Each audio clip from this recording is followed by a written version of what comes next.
Hey, kid, let's take a break soon. Okay. My name is Ethan Parker. I'm working part-time in construction. Just a few months ago, I was a full-time employee at a construction company, but I resigned due to harassment from my boss, which led to a demotion.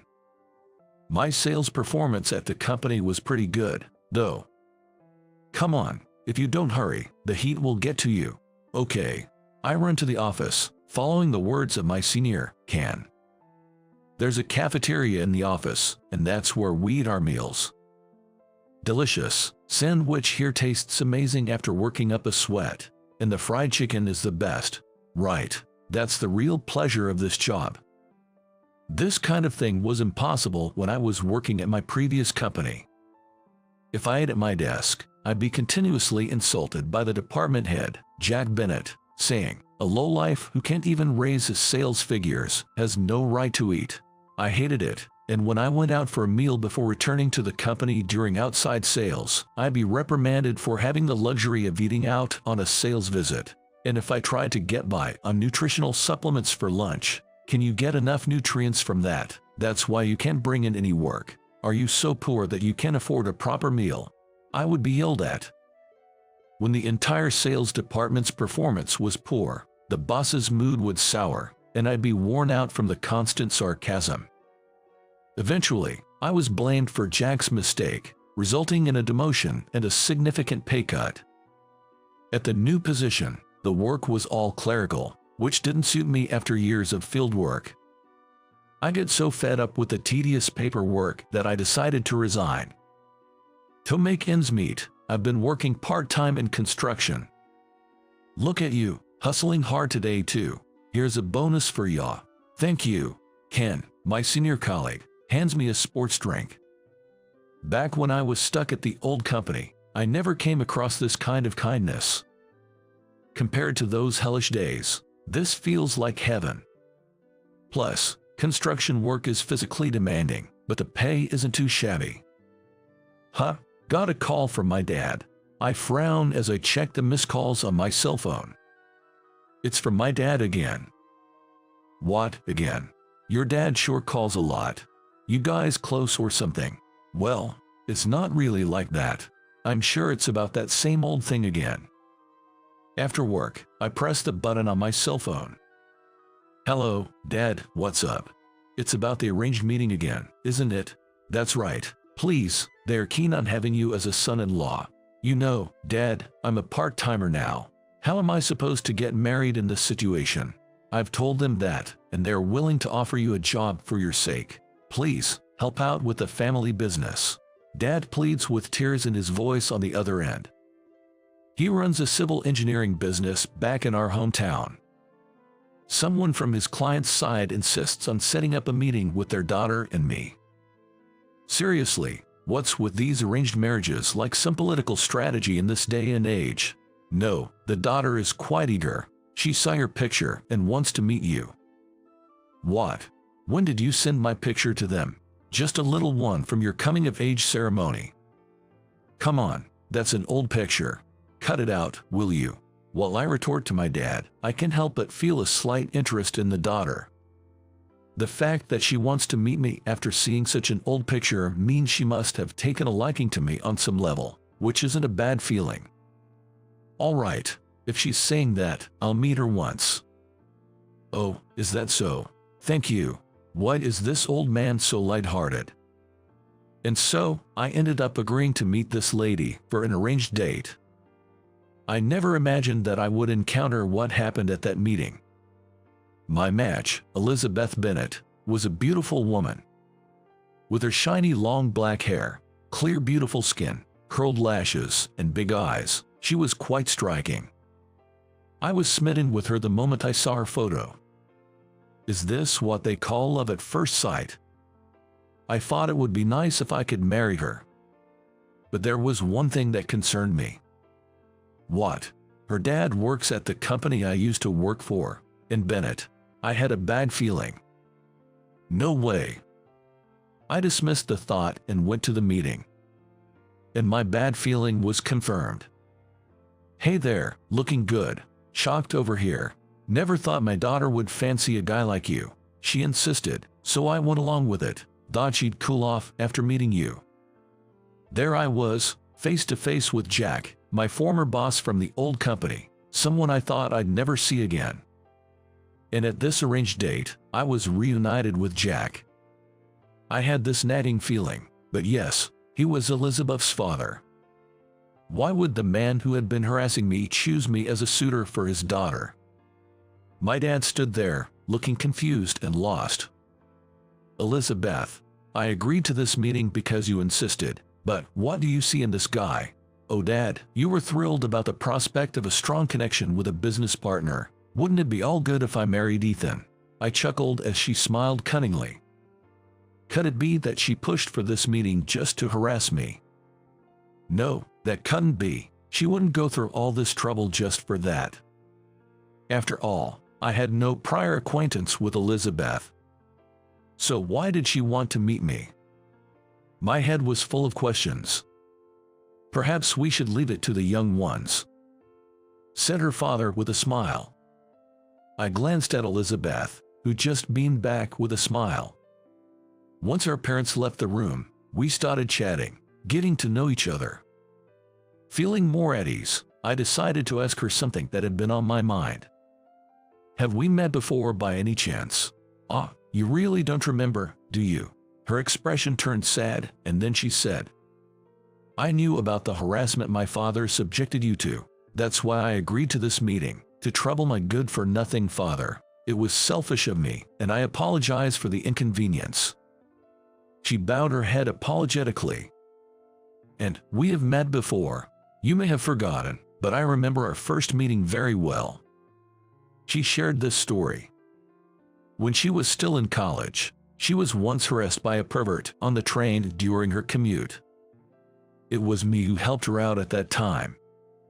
Oh, that time. Yes, Ethan, you dropped your business card holder when you confronted him, and I picked it up.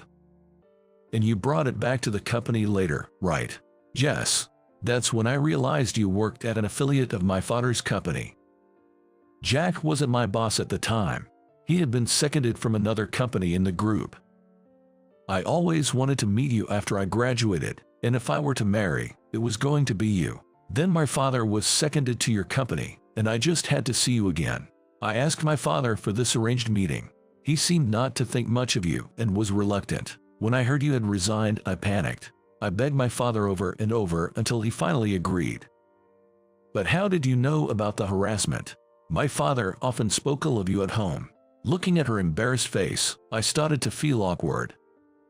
I'm really sorry, but he's still my father, no matter what. I won't ask for forgiveness. Instead, let me apologize on his behalf. Can we call it even with this? She bowed deeply. Seeing her like that made me burst into laughter. Hey, what's so funny? I don't know, you're just a very beautiful woman but kind of an oddball, I guess. I continued, chuckling.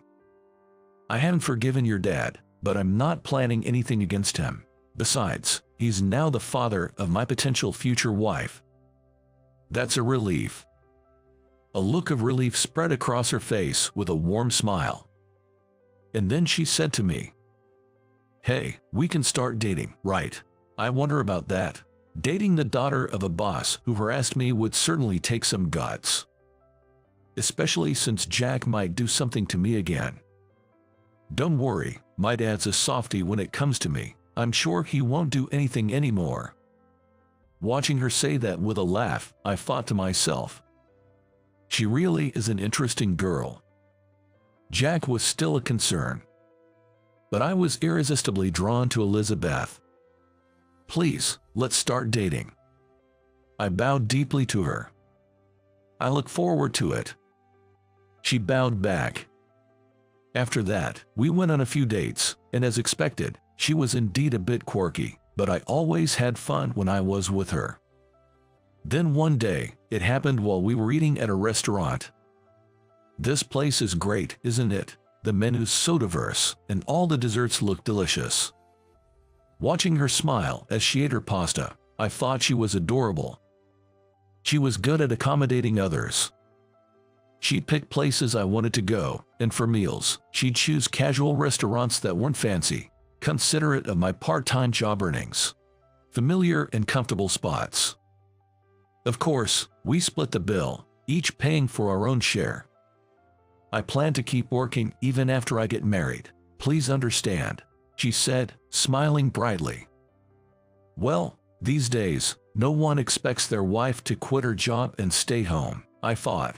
But then she said, my father is insistent that I become a housewife once I'm married. What? I was shocked that there was someone close to her who would say such a thing. Is that man really saying that to his daughter? My father is kind of old-fashioned, she said. Ah, that's the first time you've spoken ill of your dad. Is that really considered speaking ill of him? She wondered, and I chuckled at her words.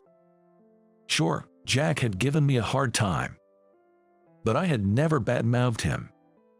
I once asked my dad if he wasn't afraid of getting paid back for speaking badly about his subordinates. Do you know what he said? What did he say? He said, that guy doesn't have the guts. That comment irked me a bit. I would have given it back to him if I could. But at the time, I was desperately trying to improve myself to get Jack's approval, despite his constant criticism. And the result was more harassment and a demotion to a regional office. Now that I've quit the company, it doesn't really matter anymore. Plus, he's not my boss now, and I don't need to call him director anymore. But thinking of him as dad in the future, that's something else to consider. Hey, that is. Elizabeth suddenly looked puzzled. Following her gaze, I saw Jack there. No way, you were kidding. Why is my dad here? He must not be okay with us dating. She clicked her tongue and stood up from her seat. Wait, Elizabeth. Dad, why are you here? Elizabeth, how did you recognize me? Jack stood up abruptly, his eyes wide as he looked at Elizabeth approaching him. How did you find me? I was internally exasperated when I heard a familiar voice. To my surprise, sitting opposite Jack was my own father. Dad, what are you doing here? I muttered as I headed towards my father's seat. Stop it. Did you come here to mess up our date? No, that's not it. Jack averted his eyes and fell silent. It's just that. We were worried about how things were going with you two, so we decided to come and check on you guys. What? You know, Jack is a great guy. Never had a chance to talk to him this much before, but we got along really well. My father, beaming with a good mood, continued. When I looked at Jack, he quickly turned his face away from me. I thought you didn't like me. I don't like you, but your father is a good man. Shockingly, our fathers had become friends without us knowing. It seems they had been interacting as business associates since I quit, but they had become closer through this whole ordeal. Your dad told me about you. Seems like Jack had a tough time with his superiors too, and he was taking it out on his subordinates. He was crying about it, my father said. Hey, Mr. Parker, we agreed not to talk about that, Jack protested. And then, I heard from Elizabeth herself that you saved her from a molester back in the day, and Jack wanted to apologize for his past behavior towards you. Really? I never thought you were the one who protected my daughter, and yet I've been so terrible to you. I am truly sorry. I spoke to him as he bowed his head over the table, looking uncomfortable. I can forgive you, but I do want to keep dating Elizabeth. Your harassment has nothing to do with my relationship with her. So you'll date Elizabeth. I am my own person, separate from my father, Elizabeth replied. Well, that's that. Then Jack looked at me, his eyes wide in astonishment. Understood. Please take care of my daughter. My daughter seems to be calling the shots here. Pretty funny. My father said with a laugh. Please take care of me, my future father-in-law. Elizabeth replied with a smile to my dad. Afterwards, I continued working at the construction office where I was part-time and became a full-time employee. One condition for marrying her was to secure a stable job.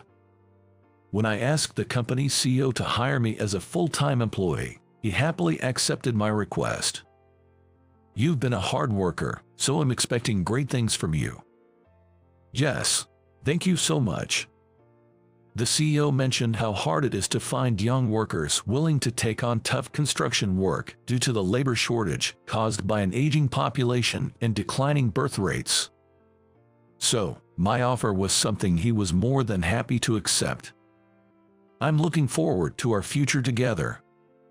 On the day we went to buy an engagement ring, she said this to me and bowed her head. I look forward to it as well, I replied, bowing back to her. When I raised my head, I saw her smiling happily. In my heart, I secretly vowed to always protect that smile.